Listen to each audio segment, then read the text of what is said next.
channel. Tonight, I'm gonna share with you our interview date experience at US Embassy. Okay? Then, I have my documents with me. Dinala ko na talaga lahat. Tapos may mga label na. So, thanks to our fellow nurses na nauna ng mag-attend ng interview. Tapos sila na rin ang nag-share sa akin on how to prepare the documents needed para sa interview date. We had our interview last November 14, 2025 at 6:30 in the morning sa US Embassy. Then may mga notes doon na if we have a child under 13 years old, there's no need na to bring na with them kasi hindi na rin naman sila kailangan doon sa mismong interview. But for us, na gusto naming ma-experience din ni Ellie yung American journey namin, kung paano namin yung steps, kung paano namin na-attain yung success. Kaya kahit makulit, dinala na rin namin siya, at kahit na medyo alanganin sa time kasi we need to wake up at around 4 o'clock in the morning para mag-prepare, magbihis, at kumain at magka-light meal kasi iba pa rin yung may laman ang tiyan bago tayo sumabak sa mabagbagang interview, right? Yes. Anyway, at 4 o'clock in the morning, nag-alarm na kami. We got up early in the morning, naligo na kami, then we had our light meal with Ellie. Si Ellie, nag-milk lang, tsaka yung Coco Crunch lang din yung sa kanya. Then, around 4:45 a.m., nagbihis na kami, inayos na namin yung hair namin, tapos naglagay na rin kami ng light makeup para at least naman presentable. Then, yung for my clothes namin, ako, naka ganito lang din ako, collar na shirt na pink, tapos square pants na brown, tsaka closed shoes. Saan yung shoes ko? Shoes. That was ikaw. Anong sinuot mo? Naka-polo lang, tapos Polo. naka-khaki. Anong color ng polo? Light blue.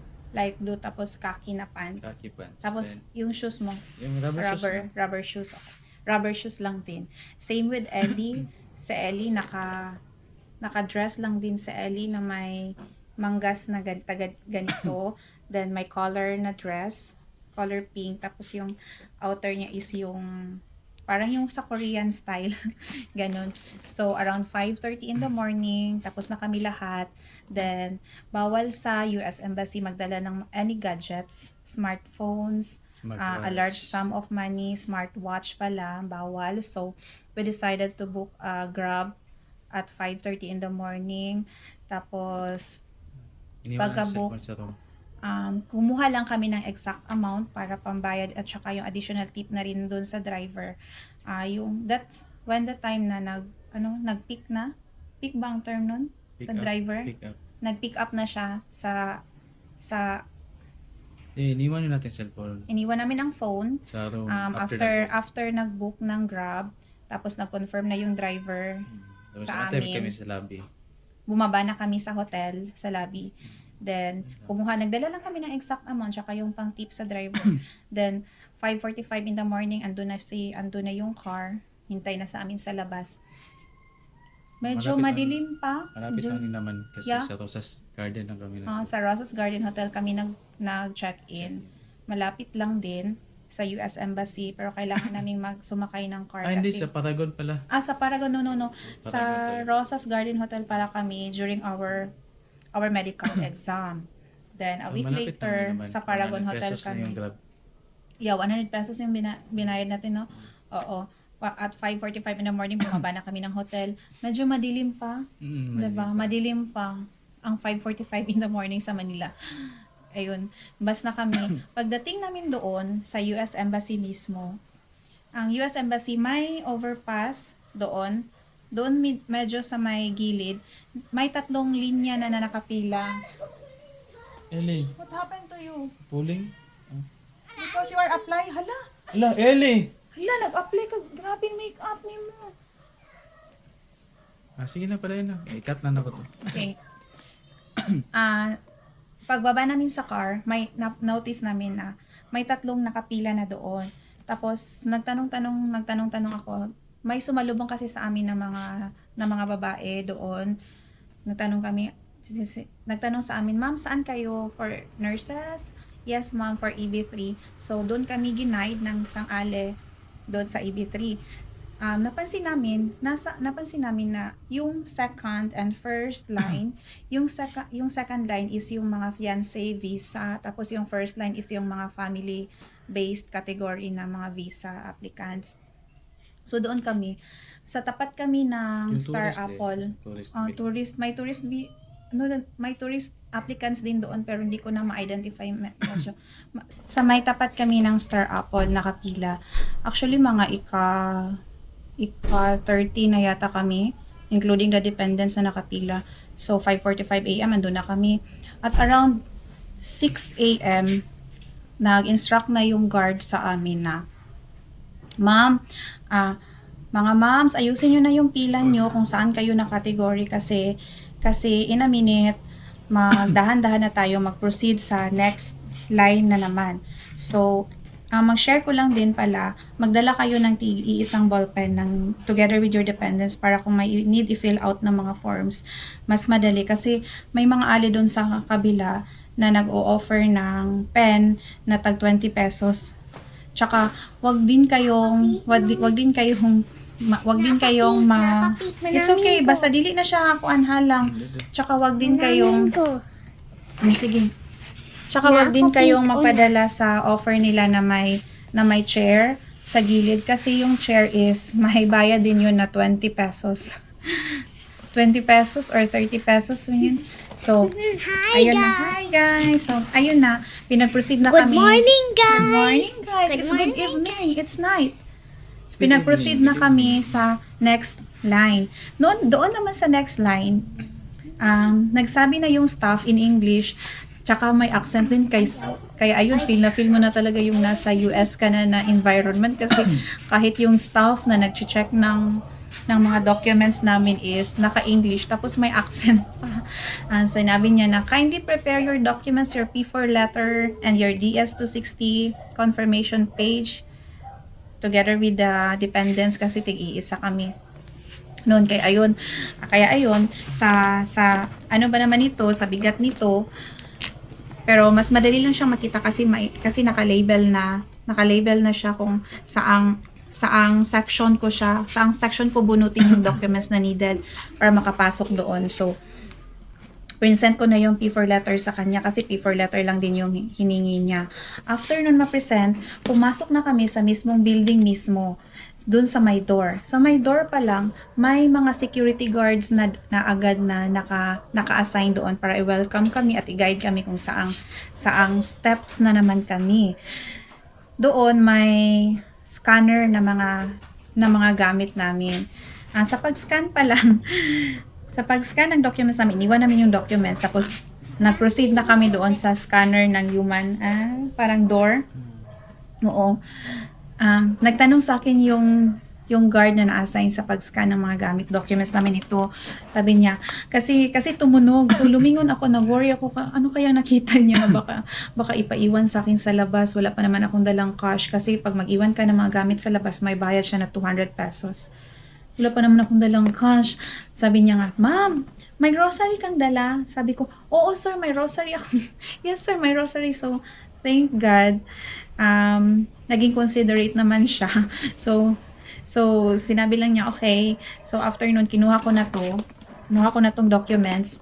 Then, pagpasok na naman, may isang door na naman, di ba? May isang door na naman. Ang daming door actually. May isang door na naman, tsaka yung guard na naka-assign para i-welcome kami kung saang corner or saang steps na naman kami. So, ang ginawa namin is, sumunod kami sa family na nauna sa amin. So, ayun. Pag tapat namin sa mismong center ng US Embassy, sa loob, may isang staff doon na parang liaison officer siya. Or Asheret ba? Asheret. Oo, Asheret siya. Ano palang instruction niya sa atin? Prepare the documents needed na nasa monitor. Oo. May malaking monitor doon sa harap. Tapos may mga upuan na iilang rows. Ayun, nakaupo kami doon tapos nag-instruct siya sa amin na kindly prepare your documents, kindly check the monitors na nasa harap nyo, tapos i-arrange nyo siya kung ano yung naka-set sa monitor na instruction. So, ayun. Nag-follow talaga ako. Nilabas ko lahat ng documents namin.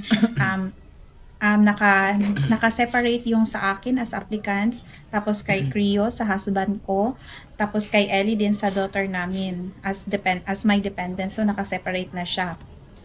Pinaupo kami doon. So, sarado pa yung mga windows na mga pre-screener. Sarado pa. So, mga 6:10 na yata yun in the morning. Kasi mahirap i-guess yung time. Kasi wala silang watch, di ba lang? No, walang orasan doon. So, mga 6:15 in the morning, na nag-instruct na naman sa amin yung staff, yung usherette na, ma'am, pila na kayo agad dito para sa pre-screening. So nakapila na kami, including my dependents, tsaka yung mga naunang family sa amin. Kapila na kami, so mga 15 minutes kaming nakatayo doon bago nag-open yung window ng mga pre-screeners. So, 5 pre-screening window lang yung open. So, sa dami namin, hindi talaga ganun kadali. Kaya ayun, ika-5th ako, 'di ba lang, no? Ika-5th ako na nakapila. Then natapat ako sa medyo may edad na babae na nakasalamin, siguro mga 50s na. mid-50s or late 50s na siya. Medyo short ang hair niya. Natapat ako sa kanya. Tapos I greeted her, good morning, ma'am. So, nag-respond naman siya. She said, good morning. Then, sinabi niya na, ma'am, prepare your documents. I-separate mo yung mga sa dependents mo at saka sa'yo. So, ayun. Nag-prepare na ako ng documents ko. Tapos, sinabi niya, ma'am, for a while lang balikan kita ha while you prepare your documents. So, prepare na ako. Naka-separate as per instruction, naka-separate yung akin as applicants, tapos yung sa dependents ko. Sa akin, medyo makapal talaga kasi I attached yung nurses, yung pass letter, tapos yung sa NCSBN, nag-attach ako doon, tapos nakapag-endorse na rin ako ng license ko sa Ohio, sa BON of Ohio last 2023. So, nag-attach na rin ako noon. So, medyo marami akong attachments regarding sa licenses na meron ako. So, pagbalik ni ma'am, present ko na sa kanya yun. Tapos na-shock siya. Sabi niya, ano to? Ano ko yung... Hinagis niya. Hinagis niya. Ano? Parang nagalit siya. Parang nagalit siya kasi makapal talaga yung documents ko. Sabi niya, ano to? Ano ko, ma'am, yan po yung mga documents ko as applicant po, as the main applicant. Tapos, nagtaka ako, bakit ninagis niya? Tapos binalik niya sa akin. So, ayun, kinuha ko ulit. Then, parang yung isa, parang yung P4 letter, tapos, P4 letter pa. P4 letter. Yung P4 ayaw niya letter ipasali. kasi yung ayaw niyang ipasali. Pero doon sa monitor Kasali siya. ng screen, as per instruction na rin nung usherette or ng staff na nagre-remind kung anong gagawin namin, kasali yung P4 letter. So, nilagay ko na siya. Tapos, ayaw pala niya. So, kinuha ko ulit yung P4 letter ko, P4 letter ni Crio, at saka P4 letter ni Ellie. Kinuha ko, then binalik ko ulit sa kanya. Tapos,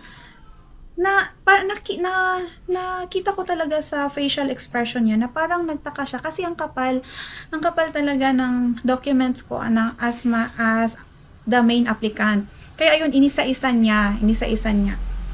Doon niya na found out na, oh, you have your license endorsed na pala sa Ohio. Sabi niya, yes ma'am.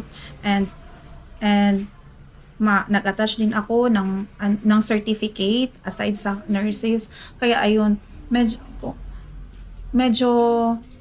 mapansin talaga na marami siya. So, yung mga sa main applicant pala, requirements is the P4 letter, the DS-260 confirmation page na galing sa Visa Application Center na may tatak na completed, date and signatures ng staff, passport plus actual size, passport na original plus photocopy na actual size, PSA birth certificate, PSA advisory on marriage para sa mga katulad namin na married na. Pero for those singles, Senomar ang inidipasa. Then PSA marriage certificate, foreign police clearance, wala na ako nito kasi wala akong experience na nag-work abroad. NBI clearance, visa screen, na naka-receive pa ako ng original na visa screen certificate last 2023. So, nag-present ako ng original tsaka photocopy na rin. Tapos, photocopy of requirements like yung 2x2 inches na ID picture na nagpa-capture sa kami sa great image sa SM. As per advice na rin ng mga naunang nurses na kapwa natin na interview sa USM. Tapos, NCLEX pass letter, yung sinend ko sa agency ko, tapos yung PRS nag-send din sa akin, the nurses report and the USRN licenses ko, the Ohio and the New York. Updated na rin, na-renew ko na rin lahat last September. The notarized job offer letter or the PWD letter, prevailing wage determination, na-receive ko na rin kasi kaya lang nakascan copy ito. Tapos ang medical, nag-print ako kasi after 3 days, nag-send ang St. Luke sa akin ng mga vaccination worksheet namin tatlo. Nag-print na rin ako, pero hindi ko siya pre-send kasi transmitted na rin yun sa US Embassy. Pero to make sure, nag-print ako just in case nahanapan ako. So, I don't need not to go outside para mag-print kasi aside from the time na masayang, mahal din ang mga print copies nila sa labas. So, ayun. Ang question niya sa akin is the notarized job offer letter.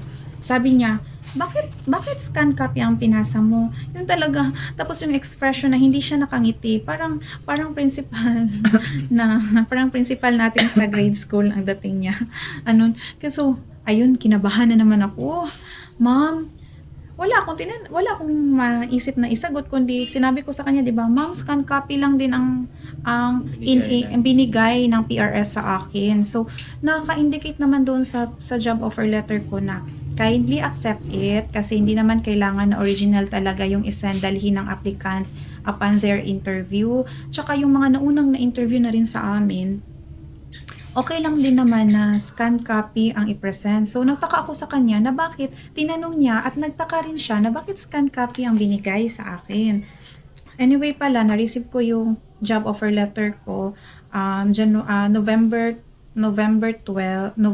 11, 2025. Tapos November 14 na yung interview ko. Kinulit ko talaga sila. Nag-email ako doon sa facility. At the same time, nag-email din ako sa PRS na case manager na assigned doon. So, ayun. Parang nagtaka ako. Tapos yung question niya sa akin is, how long you have been a nurse? Tinanong niya ako, year graduated, saan ako nag-school, and ano ang trabaho ko. Tapos nung sinabi ko sa kanya, ma'am, I work as a registered nurse under the Department of Health. Ayun, medyo parang nag-iba yung facial expression niya, or imagination ko lang yon. Sa tingin mo?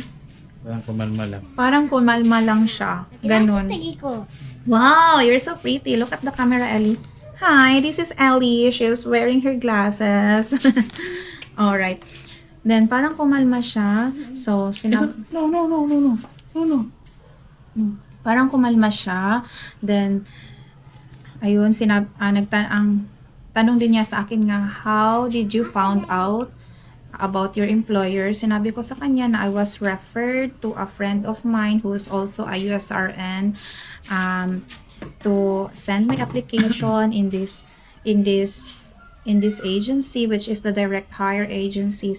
Nagtanong din siya kung direct hire ba or staffing agency, no?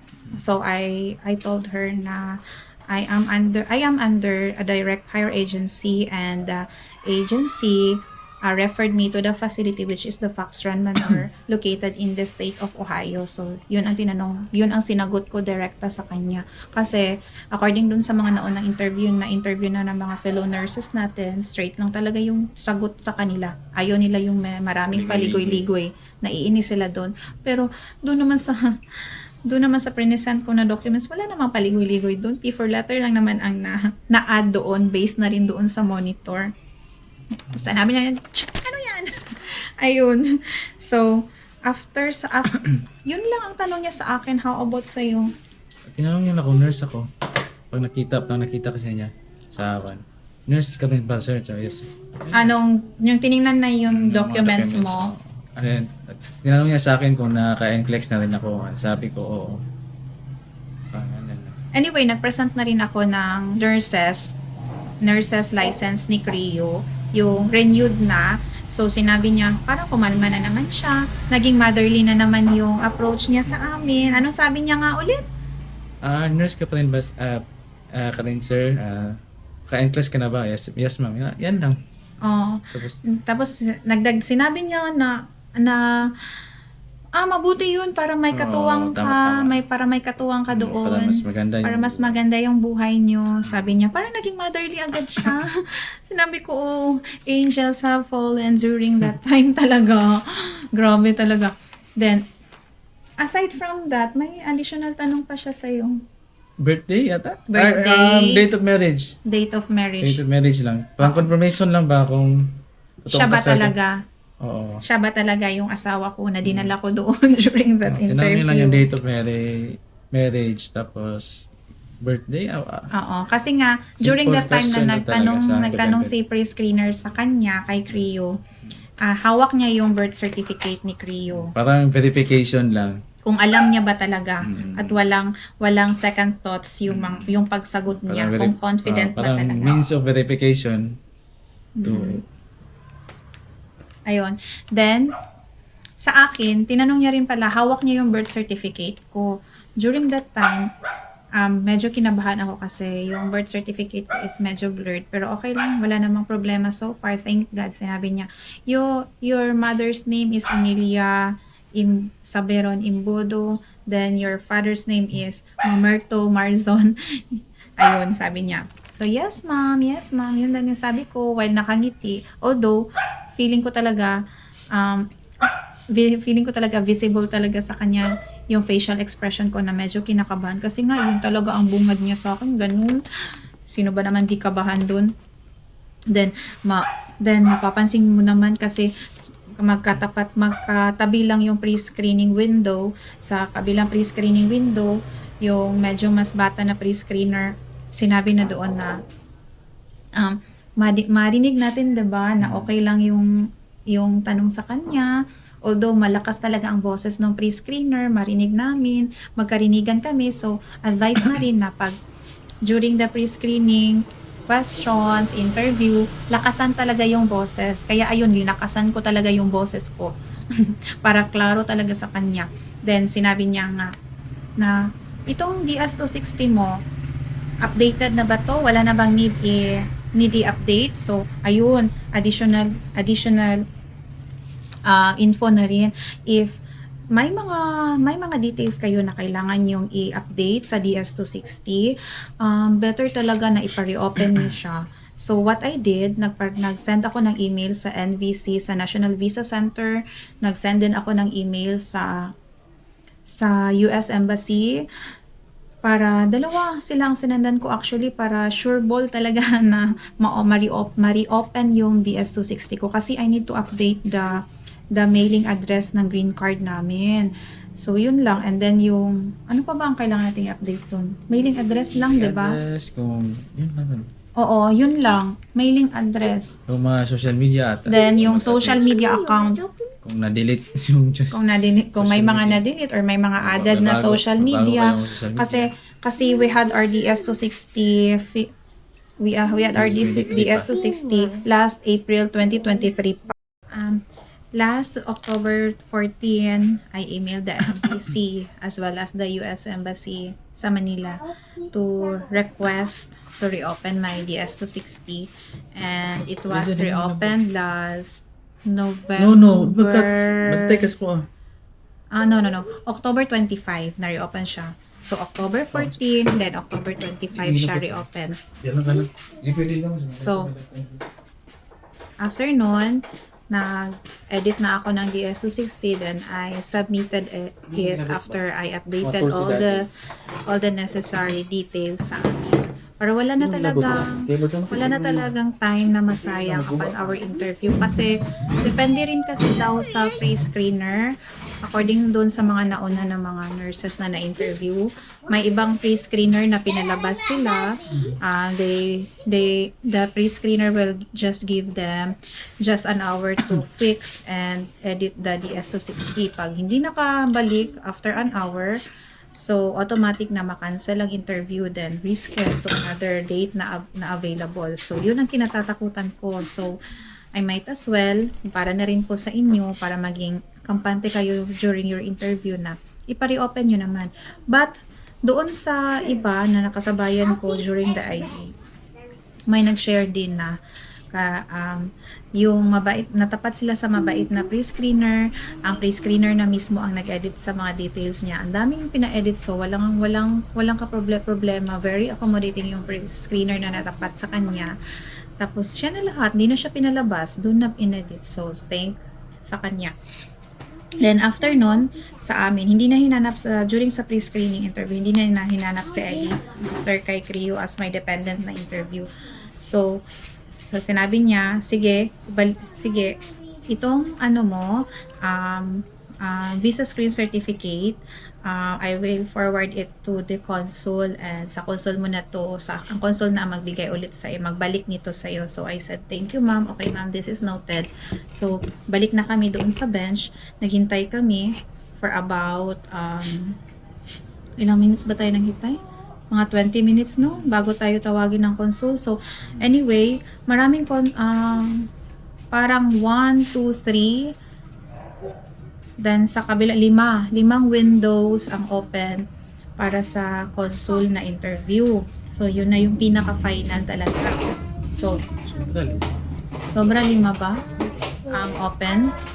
So ilan, 7 or 8? Ako ba sa Picas na? 7 or 8. Ganon. Dadan kayo dito. Maraming consul. Di na siya limited pala. So hintay-hintay kami. So sa natapat sa amin, kung saan kami nakaupo, mga mabababae na consul. So ang hinihintay namin is tawagin na kami. So nung after 20 minutes, at last natawag na rin kami. Sinabi niya, lalaki ang tono. So napaisip ako, I thank God. Kasi alam naman natin na kapag lalaki, straight to the point talaga. So, depende rin sa iba na lalaki na matapat na consul. So, sinabi nun na Rosales and family, please proceed to window 63? 62. Please proceed to window 62. So, ayun. Lakad na kami. Dinala ko na yung documents namin. Dinala na rin namin sa Ellie. Ayun. So, sinabi niya, siya pa nauna nag-greet sa amin. Lalaki yung consul namin. Ang gwapo niya. Para siya si Jason Statham. No? Gwapo niya. Tapos, maliit lang din siya. Tapos, nakamask siya kasi may ubo siya. Sabi niya, good morning. I also greeted him. Good morning, sir. Ano nga pala yung unang tanong niya? What is your complete name? Sabi niya, what is your complete name? I am Riza Manang. Ayun, sabi ko sa kanya. Ako pa lang yung una yung tinanong niya. Tapos sinabi niya, how long have you been a nurse? So, sabi ko niya, I've been a nurse for about 12 years. Ewan ko sa'yo. So, I've been a nurse for about 12 years. So, next na tanong niya is, kailan ako nag-graduate ng college? Tapos, kailan ako nag-graduate ng college? Paano ko nalaman yung agency, yung facility ko? Then, sabi niya, if na ma-experience ba ako to work abroad? Sabi ko, wala po. Then, ano pa ulit yung sanong niya sa akin? yun lang. What is ang term pala niya dun sa akin, what is this organization all about? So, sinagot ko sa kanya, straight lang din yung tanong ko, sinagot ko sa kanya about dun sa facility. So, he said naganad lang siya. So nakita ko sa kanya na satisfied na siya sa sagot ko. So, wala siyang additional tanong about sa aking work experience and my role naman doon sa facility. Kasi tinanong niya pala, anong role mo doon sa facility? Sabi ko niya, I am a registered nurse that will be assigned in a facility in the state of Ohio. Sabi ko, ganun.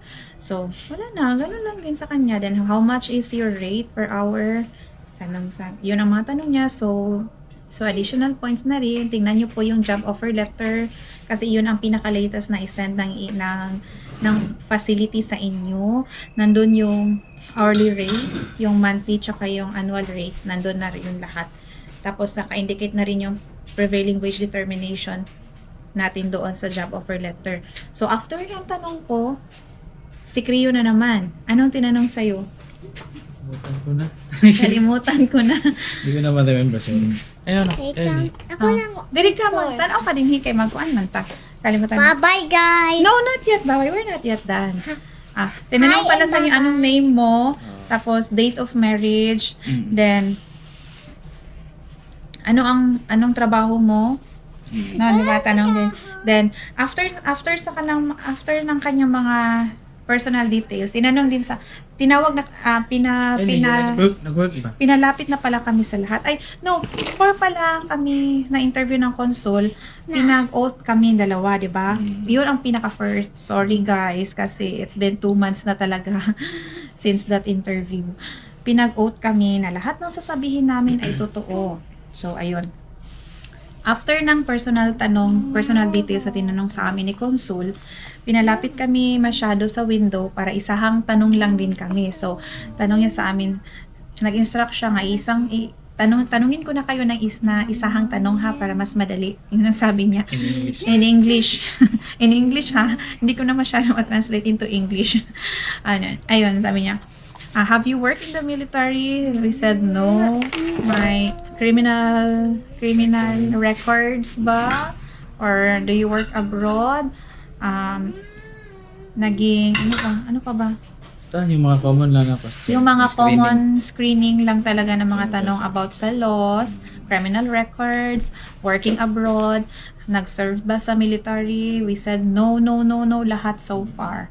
Thank God. So, ayun, sabi niya, while natapos na yung tanong, busy siya sa keyboard, tapos may ginagawa na siya habang nagtatanong siya sa amin. Then sinabi niya na binalik niya sa akin yung visa screen certificate ko, tapos sinabi niya na in a very mahinang voice. Sabi niya, congratulations, your visa is approved. Just wait for your visa packet for about 1 to 2 weeks. So, parang mga 3 to 5 seconds akong nakatitig sa kanya. Sabi ko, oh, wow, thank you so much, sir. Tapos si Crio naman nag-react siya nga. Kasi hindi namin masyadong Marinig kasi nakamask siya. Mahina yung Tapos boses hindi niya. rin mahina ang boses, nakamask pa. So hindi namin, kung pwede lang talaga mag-lip read during those time, saka sa napakahina niyang boses, tapos nakamask pa. So imposible. So mga 3 to 5 seconds talaga na bago ako nag-react na, oh, thank you so much, sir. Thank you so much. So, ayun, sabi niya, congratulations. Then, binalik niya sa akin yung visa screen certificate ko. Tapos, oo nga pala, hinanap niya pala si Ellie. Where is your child? So, sinabi ko, kinuha ko si Ellie, kinarga ko, sinabi ko, ay, ito pong anak namin, sabi ko sa kanya. So, masaya siya. Feeling ko sa kanila ng mga consul, masaya sila pag magdala kayo ng bata. Ayun na. Kasi mas mapadali, tingin ko mas bibilisan nila. Yun lang tingin ko. Tapos gusto nila makita yung whole family, parang ganun. So, tapos na labas na kami, nalik na sa akin yung visa screen certificate. Stand up para makita ka sa cam. Sino na? Kaya mag-bye guys sa tataod-taod. Then, lumabas na kami doon sa room. Mami nang tapak. Doon sa room. Lumabas na kami doon sa room. Nakugunit ko sa imong hand kay man. Hold hands man para sa church ba. Pagbabay to. Babay tayo nga. Ikaw magbabay ana ha. Okay? Lagi, butang niyo ako headband ako. Dito sa kay para kuan. Wala ako headband, daddy. Ayaw ko, O kuha sa akong headband ka. Kuhaon mo or dili sa? Kaon. Samok man ka, daddy. Yun na, wait lang. Tapos, lumabas na kami sa embassy din. Ay, Naglakad na ikaw kami. daddy. Wait Yan lang. lang yan. Naglakad, ayun sa end. Naglakad na kami pauwi ng hotel. Tapos naligaw pa kami. Then, pagdating namin sa hotel, nag-check agad ako sa nag-check agad ako sa SIAC status. Pag-check ko sa SIAC status, oh my God, I'm so happy. Parang nawala talaga lahat ng pagod at antok at lahat ng sacrifices. Sulit talaga kasi nakita ko doon, visa issued na agad. Issued na agad. Yung iba na mga nakasabayan ko hindi pa issued. Ready pa rin. Pero sa amin is issued na. Thank you Lord so much. So, bye-bye guys. Thank you so much. Kindly subscribe to our channel. Ikaw na po, Ali. I don't like daddy. O, sige na. Magbabay na. Ayun, not. Come here na. Bye guys. Sige na, bye guys. Gusto mo Hindi na, bye, guys, na. Bye-bye, guys. Bye. Thank you guys. Kindly subscribe. Just say Subscribe to channel. bye. Are. Bye. Okay na. Ako Enda.